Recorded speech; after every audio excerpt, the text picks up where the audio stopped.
एक बड़ी खबर से बाखबर करेंगे और बताएंगे कि इस वक्त पीओके में हालात काफी कशीदा है। बड़ी खबर नाज़रीन, बड़ी खबर में आपको बता दें कि पाकिस्तान में हालात काफी कशीदा बताए जा रहे हैं। 10 से 12 लोग आज दिन में वहां पर अभी तक मारे गए हैं और बताया जा रहा है कि 100 लोग जो है वो पीओके में जख्मी हैं। अपने नाज़रीन को बड़े अपडेट से बाखबर करना चाहेंगे जो आपकी टीवी स्क्रीन पर एक्सक्लूसिव विजुअल्स है। इनमें बताया जा रहा है कि पीओके में इस वक्त हालात पुरतनाव है और पाकिस्तान के कई इलाकों में इस वक्त 100 लोग जो है वो अपना एहतिजाज भी दर्ज कर रहे हैं। हालात बहुत कशीदा भी बताए जा रहे हैं और आपको फिर एक बार बता दें कि पीओके में हालात काफी कशीदा। अगरचे हमारी कोशिश थी पाकिस्तान के सीनियर तज्ज़िया निगार उमर गर्देजी से हमारी बात हो, अगरचे उनसे अभी बात नहीं हो पा रही है, वो खुद पीओके में मौजूद है लेकिन उनसे बात नहीं हो पा रही। लेकिन इस मौजूद पर आने से पहले हम वापस चलेंगे और मेरे साथ जुड़ चुके हैं तज्ज़िया निगार माहिर और मुबस्सिर जो है डॉक्टर प्रमोद पावा दारुल खिलाफा दिल्ली से। डॉक्टर साहब बहुत बहुत खैर मकदम। शुक्रिया, अस्सलाम वालेकुम आपको भी और नाज़रीन को भी।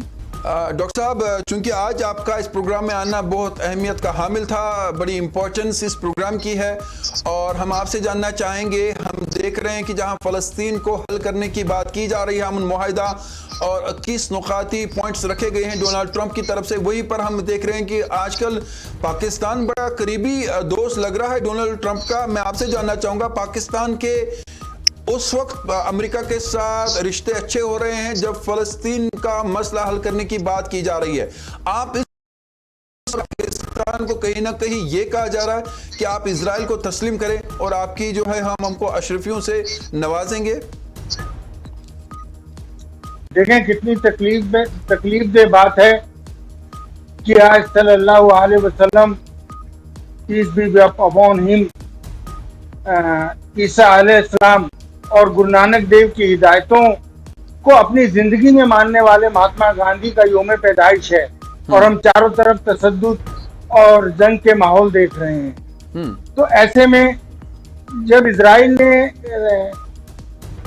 क्रेटा थंबर्ग को गिरफ्तार कर लिया है और उसके साथ 285 और भी लोगों को गिरफ्तार कर लिया है जिनमें से 2 पाकिस्तानी भी हैं, तो एक तरफ तो कश्मीर में उधर जो ऑक्युपाइड कश्मीर है पाकिस्तान की तरफ से, वहां पर तशद्दुद है, आप बता रहे हैं, और एक तरफ जो हमारा पड़ोस का मुल्क है वो अपनी तमाम दहशत गर्दियों और गैर इंसानी हकूक का लबादा ओढ़े हुए कभी अमेरिका की पनाहगाह में जा रहा है, कभी चीन की पनाहगाह में जा रहा है। तो ये हमारे लिए एक बहुत ही खतरनाक और एक अच्छा कोई मैसेज नहीं आता, हमारे लिए एक अच्छे सिग्नल नहीं है।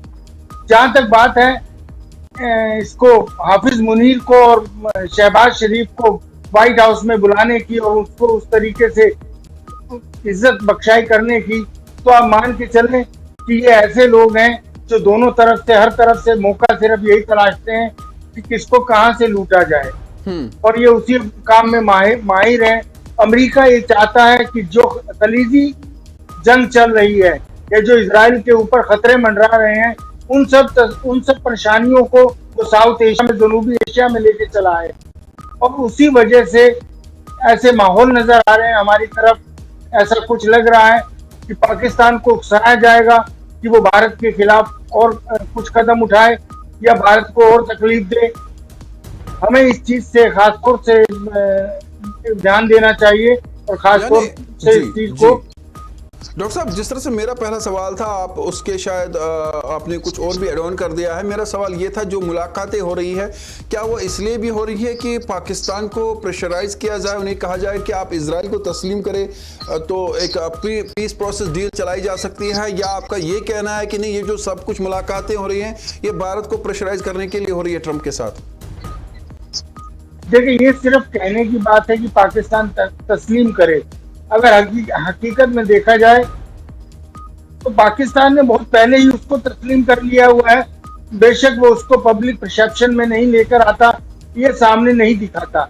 जब मुजाहिदीन की और इन्होंने मदरसों की एक फौज खड़ी की थी जियाउल हक ने, तो उस जमाने में भी लोग कहते हैं कि मोसाद ने आके वहां उनको ट्रेनिंग दी थी और इनके अंदर खाने से हमेशा से ताल्लुकात रहे हैं। इनके सफीर वहां पर आते रहे हैं। ये सिर्फ ड्रामेबाजी करते हैं और ये ड्रामेबाजी यही दिखाते हैं कि हम उसको तस्लीम नहीं करते। ऐसा ही बाकी भी मुल्क हैं जो कहने के लिए अपने ऊपर इस्लाम का लबादा ओढ़े हुए हैं जो अल्लाह को तो मानते हैं लेकिन अल्लाह की एक भी नहीं मानते। आज इंसानियत का दुश्मन जो जंगी जराइम के लिए जिसको जो है अपराधी घोषित कर दिया गया है, वो उस इंसान के साथ कहीं ना कहीं ये लोग ताल्लुकात रखते हैं और इसके पीछे सिर्फ इनका लालच है, इनका पैसा है। और जो नेता है वहाँ की हुकूमत है, चाहे वो जर्नैल हो और चाहे वो वहाँ के सियासी हुक्मरान हो, वो सिर्फ पैसा कमाना जानते हैं। अगर ऐसा होता तो आज पीओके में जो कुछ हो रहा है, जो वहाँ अवाम के ऊपर तशद्दुद वहाँ की अफवाज कर रही है, उसकी करने की जरूरत नहीं आती। आज वहाँ पे जितने इंसानी हकूकों की कत्ल हो रहा है वो सब नहीं होता। अमेरिका पाकिस्तान का इस्तेमाल अपने मुफाद के लिए करता है, वो चीन को रोकने के लिए कर रहा है।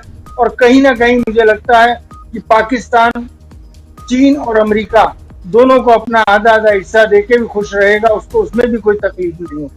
डॉक्टर हो साहब, सकता है कि जो अभी अमेरिका और बातचीत चीन चल रही है जी, जो अभी बातचीत चल रही है कि जिस तरह से कहा जा रहा है कि जो फलस्तीन को है एक तरफ से रियासत तस्लीम करने की कोशिश की जा रही है, जो मुस्लिम ममालिक की तरफ से एक डिमांड की जा रही है कि फलस्तीन को अलग रियासत बनाया जाए, लेकिन कल तो जो इजराइल के वजीर आज़म है उन्हें क्लियर किया है कि किसी तरह से भी इसको जो है एक रियासत न तो तस्लीम किया जाएगा। हाँ, अमन के लिए वो कोशिशें कर सकते हैं, लेकिन उनकी फौज भी जो है फलस्तीन में रहेगी, रियासत को भी तस्लीम नहीं किया जाएगा। दूसरी तरफ से हम देख रहे हैं कि ट्रंप कहीं ना कहीं हमास को बजाय कि उनके साथ एक पीस प्रोसेस डील की जाए, अमन मुआहदा किया जाए, उन्हें धमकी दी जा रही है कि 3 दिन के अंदर जी आपने जो है जवाब देना है।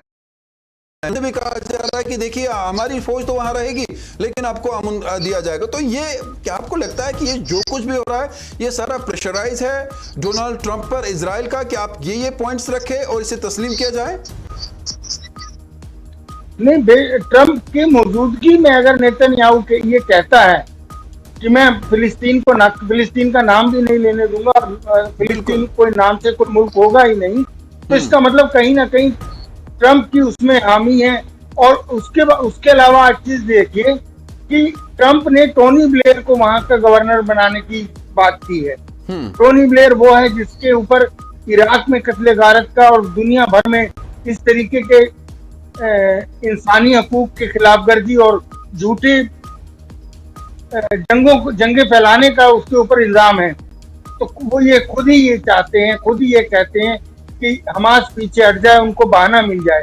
जहां तक अमन अमान की बात है तो अमन तो कब्रिस्तान भी होता है, वो कब्रिस्तान बना के अगर वहाँ अमन लाना चाहते हैं तो ऐसा अमन किसे मंजूर होगा। और जितने भी इस्लामिक ममालिक हैं मैं उनकी भी तनकीद करता हूँ कि वो सिवाय मजम्मत करने के, सिवाय मैकडोनल्ड बंद कर दो, KFC बंद कर दो, इसके अलावा क्या कर रहे हैं। वरना तो इतने 57 मुल्क हैं, अगर वो एक एक थप्पड़ भी मारे तो इजराइल का वजूद खत्म हो जाता है।